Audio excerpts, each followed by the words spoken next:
కుంభరాశి యొక్క నక్షత్రాలు ధనిష్ట 3, 4 పాదాలు, శతభిష నక్షత్రం 1, 2, 3, 4 పాదాలు, పూర్వభాద్ర 1, 2, 3 పాదాల వాళ్ళకి ఈ ప్రకారంగా ఉండే అవకాశం ఉంది.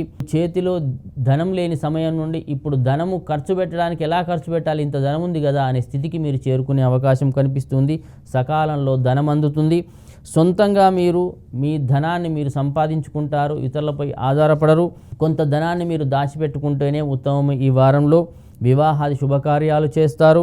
మరియు ఉద్యోగ వ్యాపారాలలో కూడా ఎదుగుదల కనిపించే అవకాశం కనిపిస్తూ ఉంది. బంధువులు కానీ కుటుంబ సభ్యులతో కానీ సఖ్యతగా ఉంటే చాలా మంచిది. ఎందుకంటే కొంత మాట పంటిప్పులు పెరిగే అవకాశం ఉంది వాళ్ళతో. కాబట్టి వాటి నుండి బయటపడడానికి మీరు మంచిగా ఉంటేనే చాలా ఉత్తమమైన విషయం. మరియు తోబుట్టువులతో సత్సంబంధాలు కలిగి ఉంటారు. ఈ వారమంతా కూడా ఉద్యోగంలో కానీ వ్యాపారంలో కానీ మీరు చేసేటువంటి కృషికి తగ్గ ఫలితాలు అనేవి ఈ వారం మీకు కనిపిస్తాయి.